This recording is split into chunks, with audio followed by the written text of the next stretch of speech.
80 to 90% of our clients end up going with a business that was in an industry that was never even on their radar. Welcome, listeners, viewers, to another episode of Mastering E-commerce Marketing. We have Jon Ostenson here today. Jon is the founder and CEO of FranBridge Consulting. Jon, how are you? Hey, Eitan, doing great. Appreciate you having me. Wow, I'm so excited about our topic of the day, right? We're going to talk about all things franchising and specifically, right? I mean, this is something that you do and been very, very busy with and also very quite successful, although you manage and launch very successful company previously. So Jon, before we get started, I just want people to get to know you better. So if you can share with us 3 words that are probably representing you the best, both professionally or personally, and why. Yeah, absolutely. I'd start out by saying driven. From a young age, I think for a variety of reasons, I've always wanted to achieve and to level up and to really do my very best. And a lot goes behind that.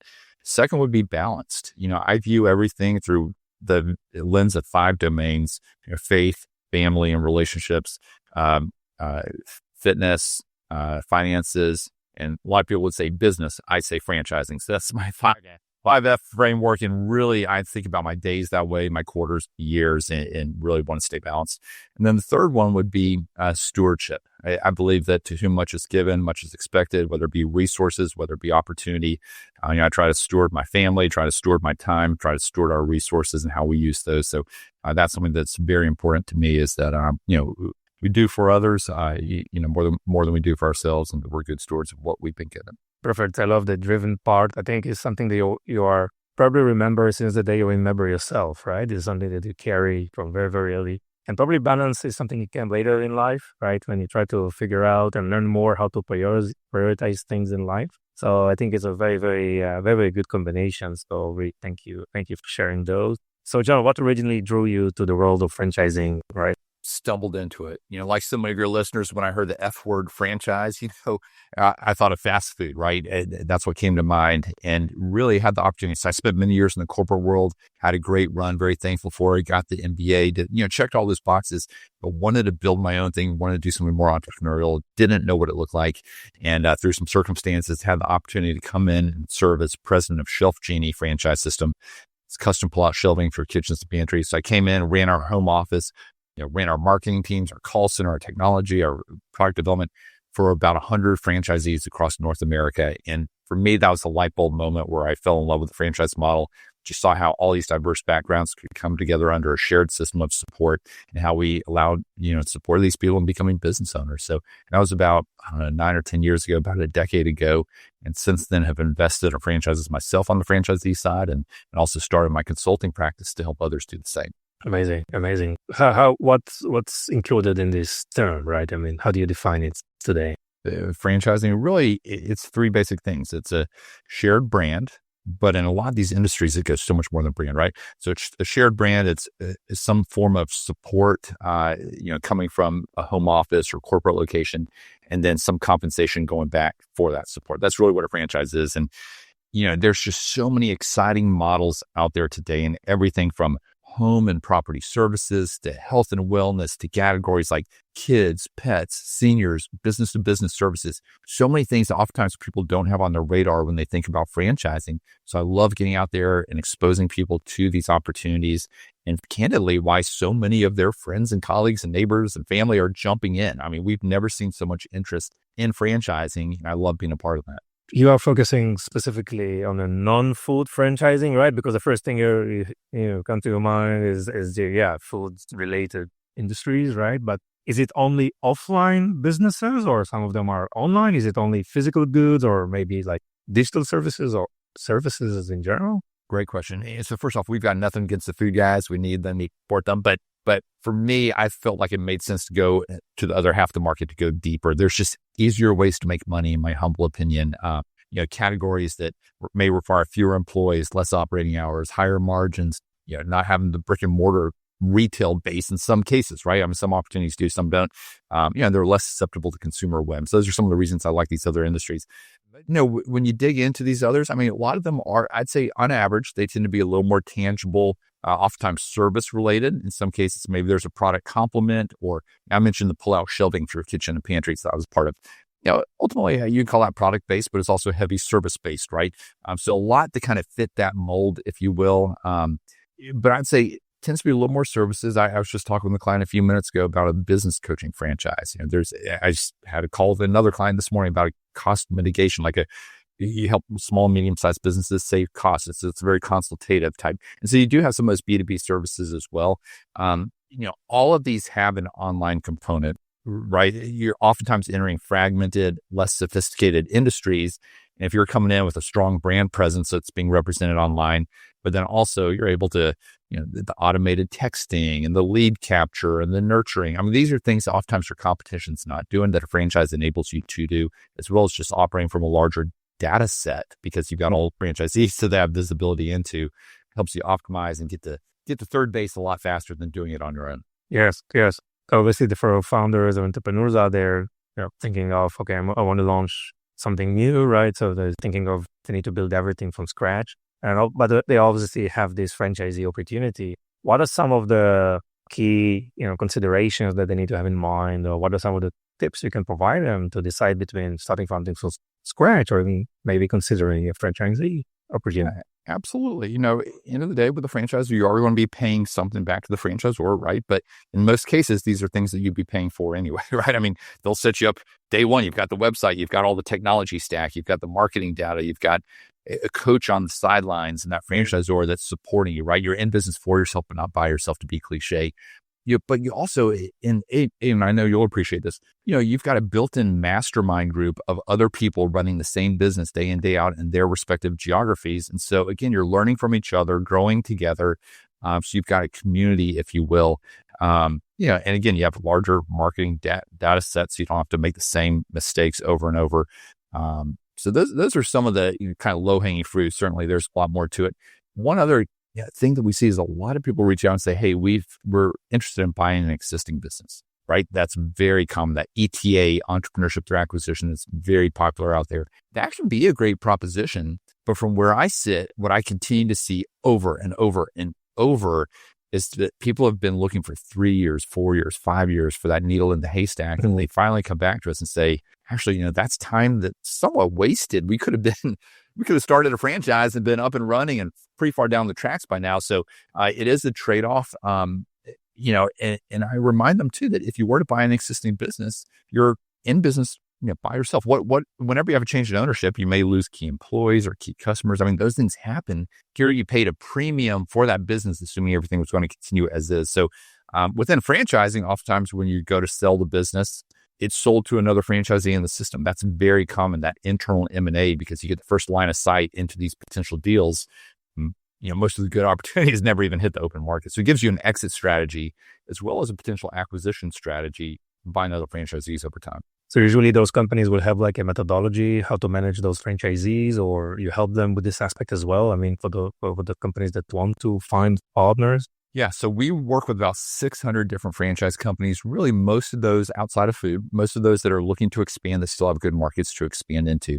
And end of the day, our model is you never pay us a nickel. It's a great model. It's very much like a real estate model. If you were to go buy a house, that agent on the other side, the listing agent is going to get paid a referral fee.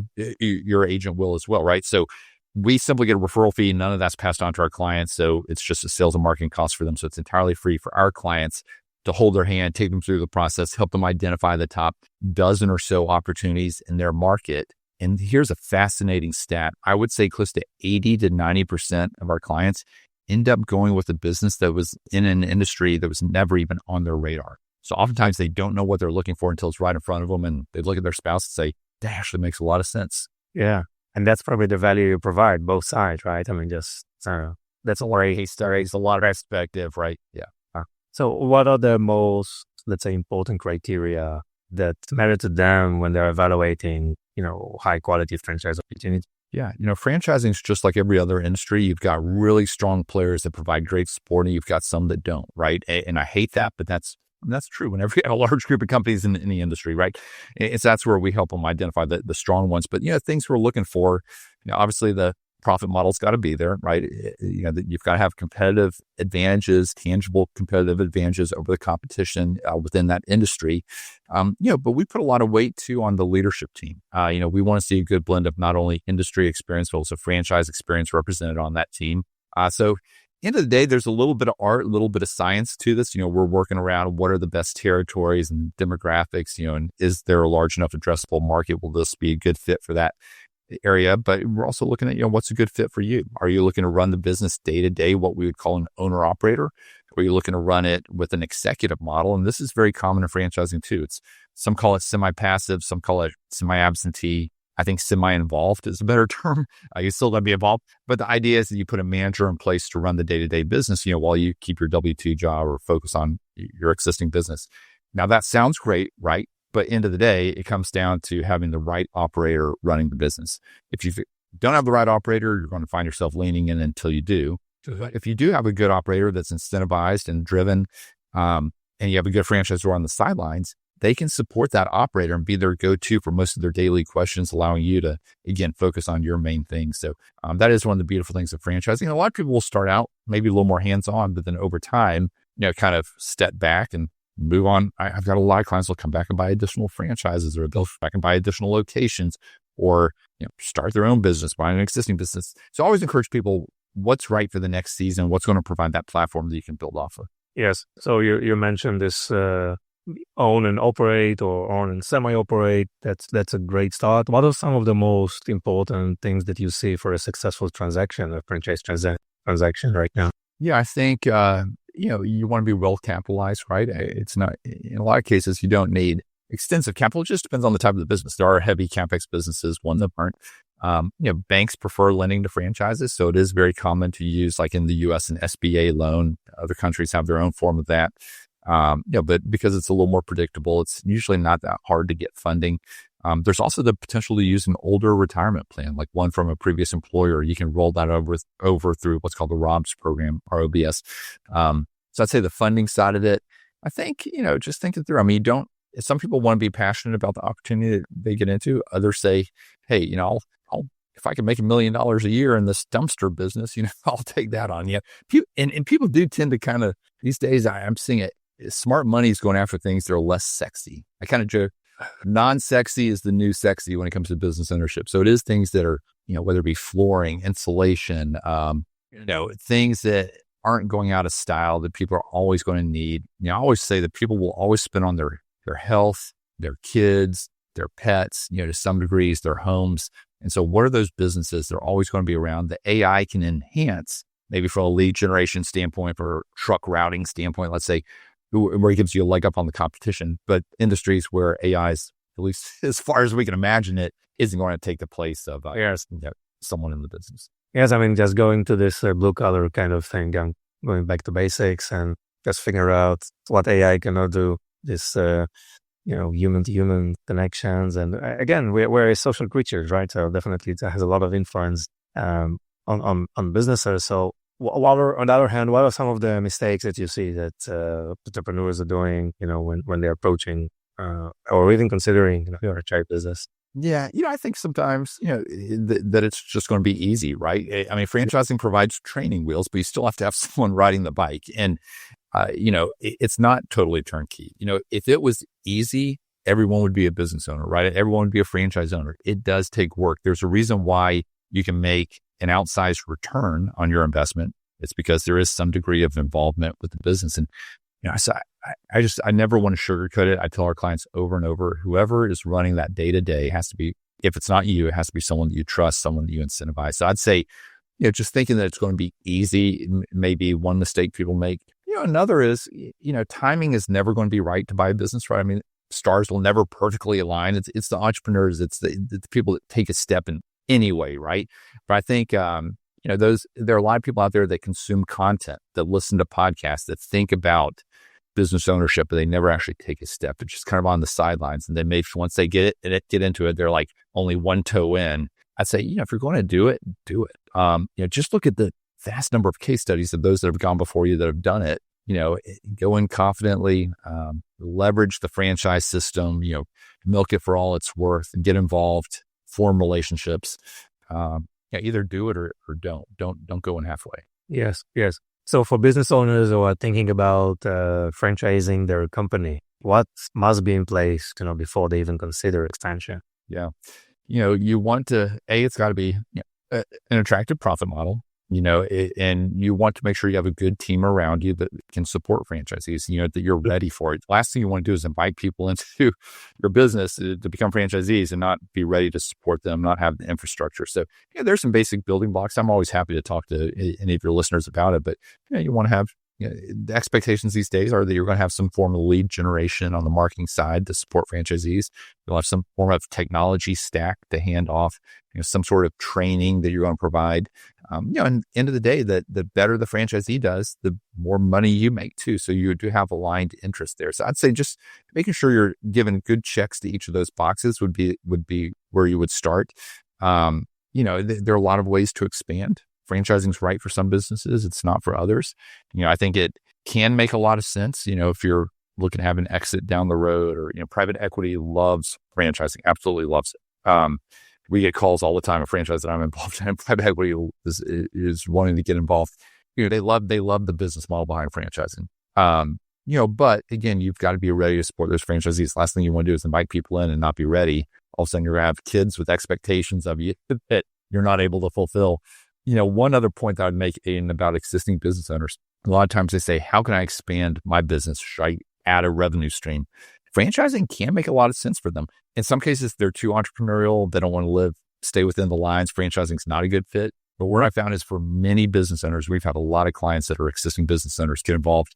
Oftentimes they appreciate everything that a good franchise system provides because they remember all the hard work they went to last go round. So we do work with a lot of existing business owners that say, hey, we'd love to find a business that either complements our business or maybe diversifies from it. Yes. Oh, it's really super interesting. And Jon, in your model, are you just, obviously you are making the introduction, facilitating the transaction. What happens after? Are you involved also in coaching for success, for just managing everything works on the execution side? I love staying in touch with clients and, but I really put the ball in their court as to how involved, or how, I always say, hey, we want to hear about your milestones. If you have questions we can help with. But for the most part, there's a passing of the baton to the franchisor from a support standpoint. Once they sign that franchise agreement, they're moving forward. The franchisor is going to take them through training. They've got their whole program that the franchisees getting involved in. So I never want to overstep. So I'd say they're the ones. But however, I can be a resource on the sidelines after the fact, I'm more than happy to. Yeah. Have you ever, and I'm sure you did, right? Ever just approached companies that never thought about franchise opportunity as a growth vehicle for the business and been able to show them the benefits, and was also a great case study for you? Oh, yeah. I've had a number of companies that typically they reach out to me. I don't reach out to them. I don't have the bandwidth, or that's not me. I never cold call or anything like that. But they'll reach out to me and say, hey, Jon, would love to consider franchising. Does it make sense? And I'll share with them my experience. I've been on both sides of the table, right? And in some cases, I'm like, you're not ready, or this doesn't make sense. Because I know what the landscape looks like. I know what potential buyers are for, right? But in some cases, I'm like, yeah, you could franchise it. It makes a lot of sense. You could also expand this way. So I love having those strategy conversations. Because I do think if you're a company that's got a good model that's highly profitable and it is the type of business that makes sense, franchising should be on your radar as one path to at least consider. Yes. So you evaluate it by the, let's say, maturity of the company, by the niche, right? I mean, is it just changing and trending over time, obviously? It's a great question. No, I love how you said that. I think absolutely people, riches in the niches, right? People love niches. We don't need another mosquito company. There's already a bunch of those. We don't need another home cleaning business. There's already a bunch of those. What we need are the niches. Like for me, some of the ones I'm invested in, I've got an asphalt paving and line striping business. It's parking lots, B2B. I've got, non-sexy as they come, right? Got another one that provides temporary walls, like containment walls around renovation projects and construction sites. As far as I know, we're the only ones in franchising doing that. So we love niches like that. And it doesn't all have to, I keep using property services examples. But I just had a client that opened up, business in the health and wellness space. He's doing 5 locations. I went to his grand opening a couple of weeks ago for the first one.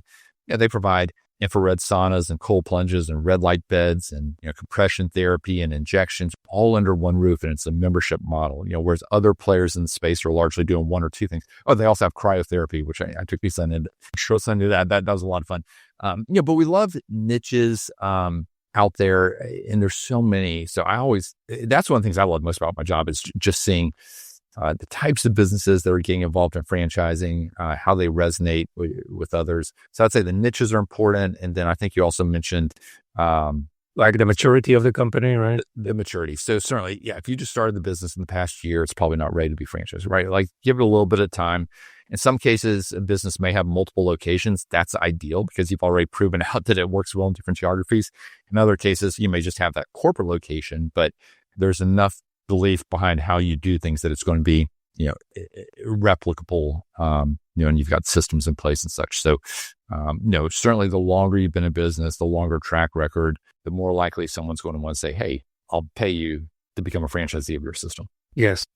So I want to talk to you about how these companies are just protecting their franchisee or the partners. I mean, if you're in a brick and mortar store, I think it makes sense. It's very clear. But if you're in a service or an online business, how do you prevent? I mean, if there is a substantial investment up front, how do you protect, these partners, from competition in their area? What are the usual terms involved? Yeah, absolutely. So let's just say you're in-home senior care, or you're a, gutter company, roofing company.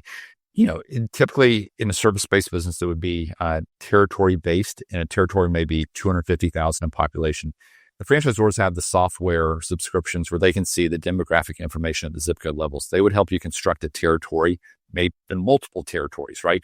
And then those are protected. So they would not have another franchisee that they would allow in there. And so, a lot of it now is very automated from a marketing standpoint. Someone calls in from this zip code, it's recognized and, routed to you. A lot of the software handles that. Some of them have an in-house call center too, supporting. If you have a neighboring franchise, there may be cases where you want to operate the job in theirs, or vice versa. And you just work that out on the front end. That hey, when that happens, who gets the referral fee? How does that work? If they arrive that. So no, it's pretty straightforward. Interesting. So this is well structured, and just the tools that need to be in place, right, or just to manage this on an ongoing basis. Can you give us a sense about the terms of these type of deals? Let's say you can choose maybe 2 or 3 different categories or niches, and just explain, the upfront kind of investment, the ongoing rev shares, how these are usually been structured. Yeah, absolutely. We have some clients that are getting into things well into the 7 figures, but I'd say in a lot of cases, especially these service-based businesses, when you look at the franchise fee and your startup cost and several months of working capital all built in, just your all-in investment range, oftentimes you're in the 100,000 to 400,000 ballpark. Quite a few things within that. Maybe let's just call it 200,000. I think that's a good kind of central point that a lot of things are hitting. All in investment. So your 200,000 is probably 50,000 franchise fee for the rights to the territory. You would have some startup costs and maybe some systems that you purchased or technology or vehicle, and then you're going to have some working capital built into. So let's just call it 200,000 all in investment. Some businesses you may be profitable day one or within the first 3 months. A lot of businesses, I'd say it's probably that 6-month period where a lot of them average. Some may take longer, and I always want people to be conservative, as far as the run rate goes. But I think of one that we've system. This is a property services business we placed probably 10 clients with. So I know the numbers off the back of my hand. You can get all in for about 200,000. And I've had clients that have actually done $1 million in the first year with this one. But let's just assume you get to that at some point in year 2. So if you're doing $1 million, they kick off about 25% to the bottom line, which is on the higher side. A lot of franchises maybe more like 15%. Let's say 25%. So your drop in that case, very healthy margin. So on $1 million business, 250 of the bottom line, where all investment was 200,000. That's a great return, right? But Perfect. But there's also effort that goes into that business, right? You're running a business or you're paying someone to do it. So you can make outsized returns for sure. You're also building an asset that you'll be able to sell one day. So you're not just buying a job, you're building an asset. The third piece, is the tax benefits that come with business ownership. The tax code, at least here in the U.S., was written to favor business owners because they want you creating jobs. They want you spurring the economy. So it just opens up the playbook of what you can do from a tax standpoint. So oftentimes I have clients that say, hey, I'm making $200,000 with my W-2 job. if I can only do 100,000 a year one with a franchise, knowing that there's upside from there, how should I think about it? I'm like, well, you're comparing apples to oranges. Again, you're building an asset and you get tax benefits. So it's not always perfectly comparable. Yes. There is also an ongoing rev share component usually. Yes, I'm sorry. Yep, meant to mention that. So typically in the 6 or 7% range, it's what's called a royalty, and you're paying that back to the franchisor. So 6 to 7% of revenue. And that's them to be able to support you with the team at the home office and all the things that they do on your behalf. Now, as you're evaluating franchises, you want to ask, what am I getting tangibly for that 6 or 7%, right? And so they should be able to articulate the value that they're providing in exchange for that. And so when I mentioned the 25% margin, that will be net of the 6 or 7%, right? That's already taken out. So if an entrepreneur is reaching out to you and said, hey, I'm interested in this business model, where do we start? I mean, how do we evaluate? How do we research the market? It's not, let's say he's a niche agnostic, right? We help them out, just figure out what's work best for them, what's the typical process. Yeah, we would jump on an introductory call. I'd ask some leading questions, get to know them, share a little bit about what we're seeing out there. And then I would come back to them. We'd have them fill out, kind of the basic form on our end. I'd certainly share a copy of our book, Non-Food Franchising, with them. But then I'd come back to them and say, hey, if I were in your shoes, here are the top 10 opportunities, give or take, that are looking to expand into your market that still have good availability that I think you should consider. Here's a little bit about each one. They would pick several to then have a conversation with. That gives us kind of a starting point. We can always pivot off of that. But then I kind of hold their hand with touch-based calls and serve as a resource throughout the exploration process, helping them to that point of eventually deciding if they want to move forward. Wow, nice. So that's a lot of value, right, that you provided, in the process.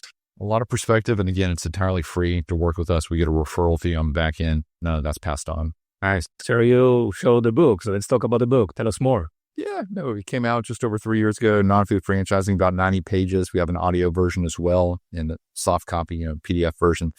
Certainly you can buy it from Amazon. All the profits or proceeds from the book go to Hope International, which is a great nonprofit that we support. But certainly if you'd rather get a free copy like a lot of people do, just come out to our website, FranBridgeConsulting.com, and we'll email over some downloadable copy options for you. But no, try to pack as much content as we could into 90 pages. Most people read it by the time we get on the phone. It's just very understandable. And it really helps you connect the dots and fill in the gaps maybe in your understanding of franchising. I talk about client case studies. We talk about the financials. We talk about how to fund the business. We talk about the different industries out there, how to evaluate a franchise, how franchises compare to startups, how franchises compare to existing businesses that you could purchase. So again, try to educate as much as we could. Yes. So, Jon, what are some of the mistakes that you see, both sides are doing in a transaction that, didn't work? Yeah, I think newer franchisors oftentimes get excited. The first people that raise their hand and say, we want to buy your franchise. So I think they need to be more, really conservative and take your time, bring on the right people, in your franchise system. So I'd say that's a common pitfall, maybe growing too fast. I think that, you got to make sure you don't put the cart before the horse, grow methodically. On the franchisee side, I think it's falling in love with the industry rather than the opportunity. Or like we said earlier, I think some people will go into it and say, this must be easy because it's a franchise. It's not going to take much work. And the fact is, it still takes a bit. Nothing's truly passive. Your competition's not passive, right? Yeah. Great, Jon. So where people can find you? Yeah, come out to our website, FranBridgeConsulting.com, FranBridgeConsulting.com. Share your email address. We'll reach out to you again with the ability, some links to download the book. And, if you'd like to take a next step, just indicate back in that email that you'd like to jump on a call, and I'd be happy to talk with any of your listeners, and we'll see where it goes. Perfect. Jon, anything else you want to add? I think we hit on everything. No, appreciate a great conversation here, Eitan, and again, more than happy to help. Sounds great, Jon. Thank you so much. Thanks for having me.